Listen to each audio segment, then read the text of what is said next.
트럼프 2기의 초대형 추방작전에서는 형사범죄와 최종 추방령을 받은 불법 이민자부터 체포해 추방할 것으로 예고하고 있습니다. 국토안보부 장관에는 크리스티 노엄 사우스다코타 주지사, 백악관 비서실장에는 스티븐 밀러 전 국장, 국경총수에는 호먼 전 아이스 국장 대행이 지명됐습니다. 국무장관에 마르코 루비오 상원의원, 국가안보보좌관에는 마이클 월츠 하원의원, 유엔 주재 대사에는 앨리스 스테파닉 여성 하원의원을 기용할 것으로 보도되고 있습니다. 새해 1월부터 메디케어 월 보험료가 $185로 6% 인상됩니다. 미국에서 신용카드 사용자의 28%가 아직 작년에 쓴 카드 빚을 갚지 못한 것으로 나타났습니다.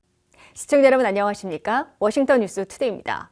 트럼프 2기의 초대형 추방작전에서는 형사범죄자와 최종 추방령을 받은 불법 이민자부터 체포해 추방하고 일터 급습도 재개할 것으로 예고하고 있습니다. 국경총수 추방사령관으로 지명된 톰 호먼 지명자는 출범 첫날부터 실시되는 초대형 추방작전에서는 형사범죄자와 최종 추방령을 받은 불법 체류자를 추적해 추방할 것이며 일터 단속도 재개할 것이라고 밝혔습니다. 한면태 기자가 보도합니다. 도널드 트럼프 차기 대통령이 거의 매번 유세는 물론 당선 첫 1승에서도 공언해온 미국 사상 최대 규모의 추방작전을 취임 첫날부터 돌입할 태세를 보이고 있습니다. Begin the largest deportation operation in the history of our country because we have no choice. 트럼프 차기 대통령은 보도 자르 국경 총수로 불리는 책임자의 40년 베테랑 이민단속 요원이자 1기 때 아이스 이민세관 집행국 국장대행을 지낸 톰 호먼 씨를 지명했습니다.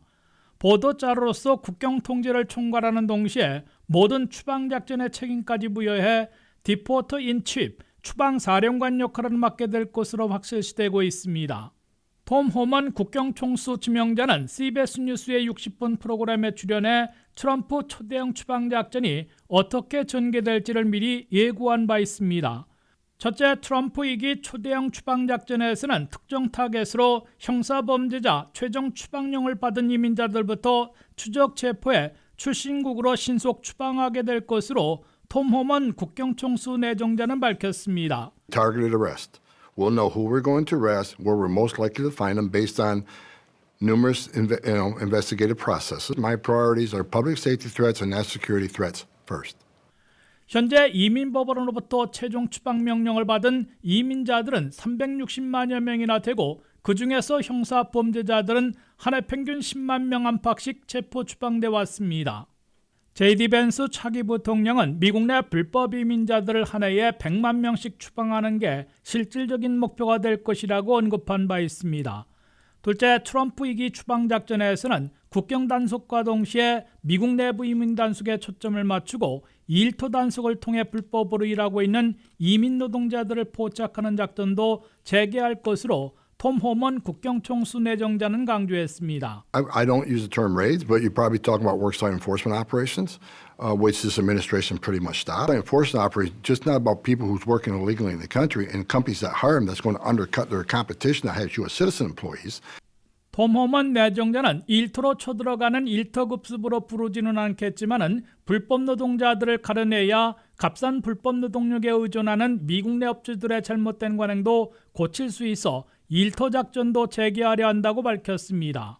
셋째, 초대형 추방작전에 드는 막대한 비용과 인원, 물자 등을 지원받기 위해 국경 국가 비상사태를 선포하고 국방부로부터 예산과 방위군의 인적 물적 지원을 받으려 준비하고 있습니다.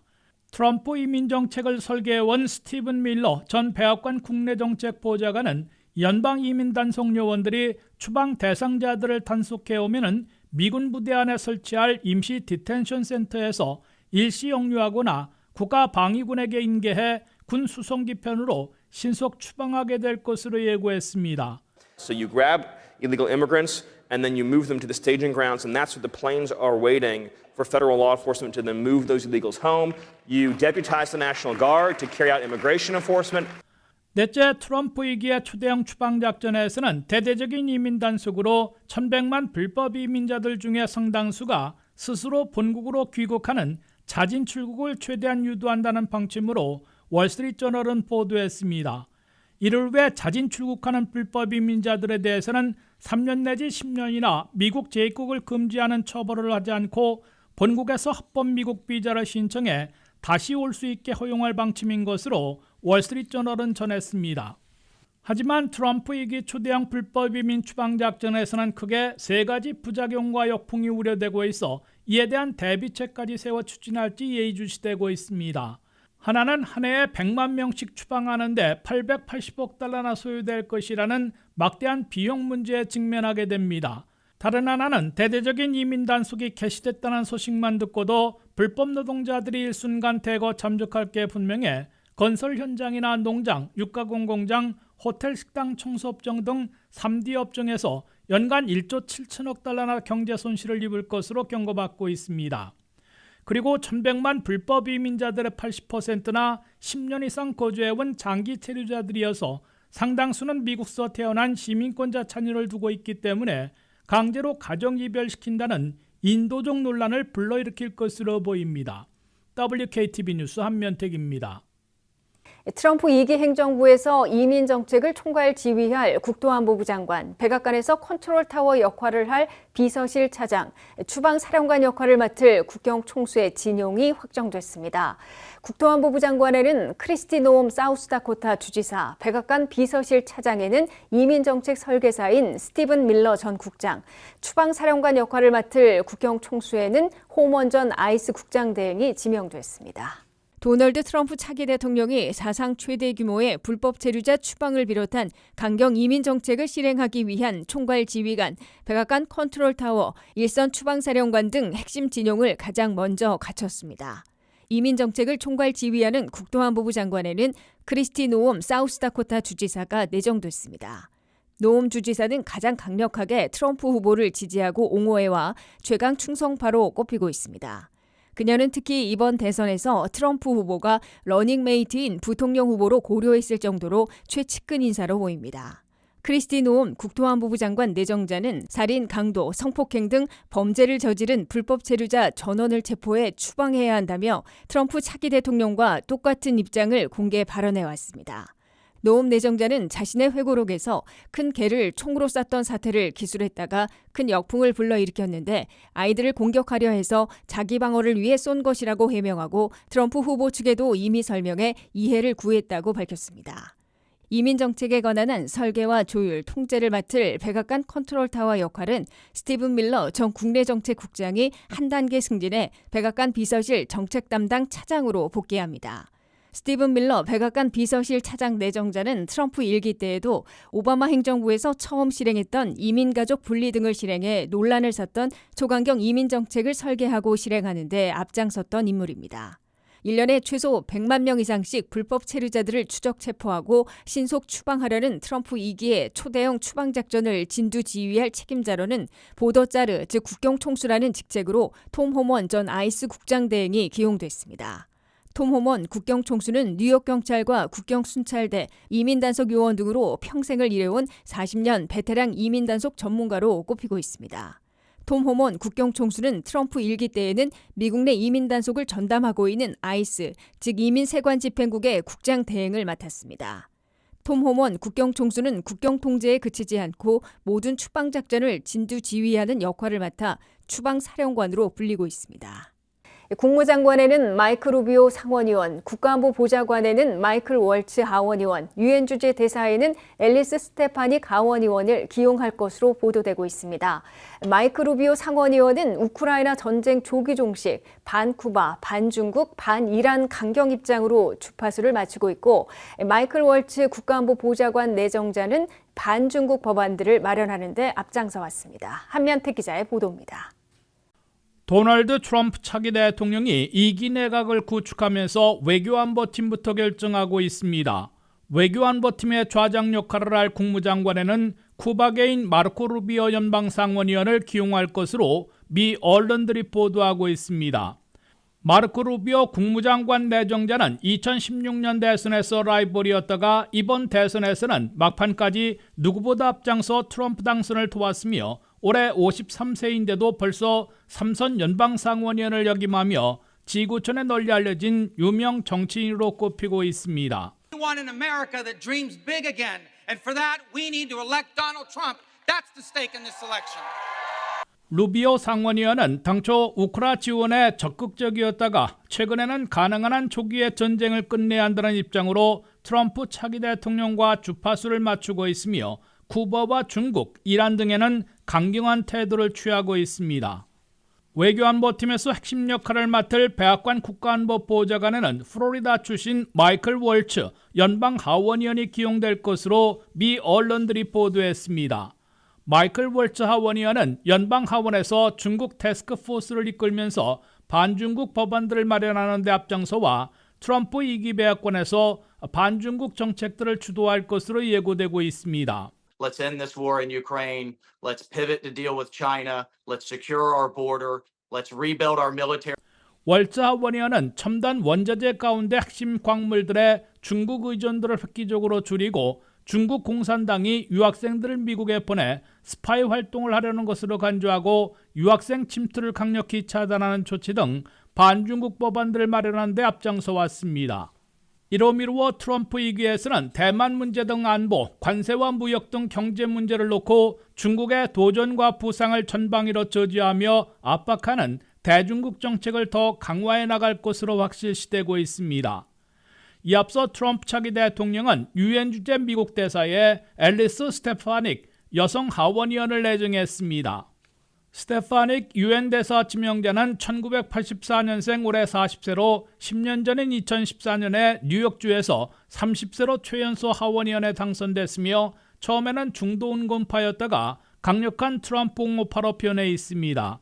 스테파닉 하원의원은 트럼프 1기 때 두 차례 하원 탄핵, 2020 대선 결과에 대한 부정선거 논란과 의사당 점거 사태에서 누구보다 앞장서 트럼프 대통령을 옹호했습니다.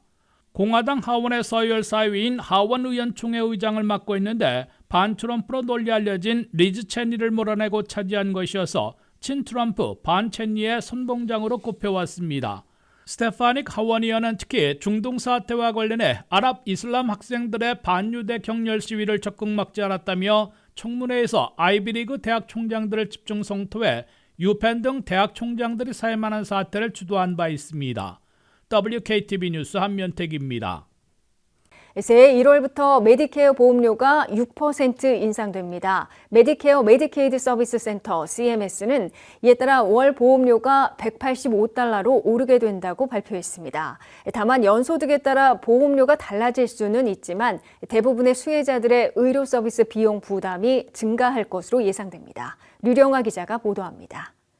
2025년 새해부터 미국의 노년층들은 메디케어 파트 B 플랜에 대한 비용 부담이 증가할 것으로 보입니다. 의료보험 및 의료급여 서비스 센터 CMS는 2025년부터 파트 B 보험료가 약 6% 인상돼 표준 월 보험료가 $174.7에서 $185로 상승한다고 발표했습니다. 메디케어 파트 B는 의사 방문, 외래 진료, 백신과 같은 예방 서비스, 휠체어와 같은 의료 장비, 그리고 가정 건강 관리 등 다양한 의료 서비스를 포함하는 플랜입니다. 이러한 인상은 메디케어 파트 B 서비스를 이용하는 수혜자들에게 직접적인 영향을 미칠 전망입니다. 또한 파트 B 수혜자들의 연간 공제액도 2025년에는 $240에서 $257로 인상될 예정입니다. CMS는 이번 보험료와 공제액 인상의 원인으로 과거 몇 년간 의료비 변화 추세와 향후 의료 서비스 이용 증가를 반영한 결과라고 설명했습니다. 실제로 2023년의 보험료는 $164.9로 전년 대비 약간의 감소세를 보였으나 2025년에는 다시 큰 폭의 인상이 예고된 것입니다. 메디케어 파트 B 보험료는 수혜자의 소득에 따라 차등부가 되며 소득이 높은 수혜자들은 월별 조정 금액을 추가로 납부해야 합니다. 소득이 $10만 6천 이하인 경우 월 표준 보험료인 $185만 내면 되지만 연소득이 $10만 6천 이상, $39만 4천 미만인 수혜자는 월 보험료와 별도로 월별 조정 금액을 납부해야 하며 월 $591.9를 내야 합니다. 또한 연소득이 $39만 4천 초과하는 고소득자는 월 보험료와 월별 조정 금액을 합쳐 총 628.9달러를 납부해야 하며 이러한 차등 부과는 약 8%의 수혜자들에게 영향을 미칩니다. WKTV 뉴스 류령아입니다.